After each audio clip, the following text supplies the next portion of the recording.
Labas rytas, tobuliausias. Štai tokia nuotaika sugrįžus į savo ritmą.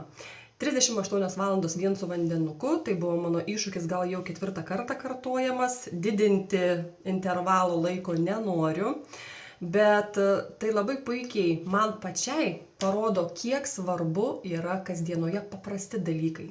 Vat maistas, galimybė puikiai jaustis, gyventi savo susidėliotoje rutinoje, tai yra nepaprastai daug ir kai tai išjungi, va tada tu labai įvertini, dar stipriau. Tai tiem žmonėms, kurie, sakykime, mažai turi savo gyvenime džiaugsmo, nemato kas gero, patariu tiesiog pasidaryti tokį iššūkį ir suprasti, kiek daug mūsų kiekvienoj dienoj yra džiaugsmo. Na ką, einu vėl į ofisą švytėti ir pagalvojau, kokiais kvepalais šiandien noriu kvepėti. 124. Jisai kol kas man topas, niekaip nepaleidžiu. Jo, tai yra toks skanus, saldus kvapas. Šiek tiek aštresnis, bet toks prabangus, toks geras.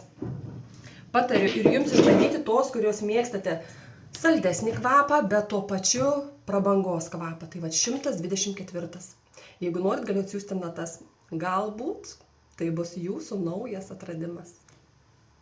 Ir žinote, labai daug vertės yra iššūkiuose, asmeniniuose žinoma, kiekvienas žinote savo kartelę, ką galėtumėt ir ką manote, kad negalėtumėt. Ir išsikėlus savo tam tikrą užduotį, laikotės, einate per save, stiprindami tiek emociškai, tiek valią, tiek dvasiškai. Ir esmė tame, kad sugebate labiau pažinti save, pastebėti, kas vyksta, kai jūsų ta riba tarp negaliu ir galiu yra peržengiama.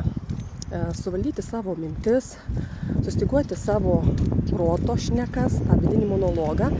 Ir kai tu įgyvendini, reiškia įveiki save, tu toks jauties nenugalimas. Žinau, kad tai didžiausias yra apdovanojimas, kai pats save įveiki ir praplėti savo galimybių ribas.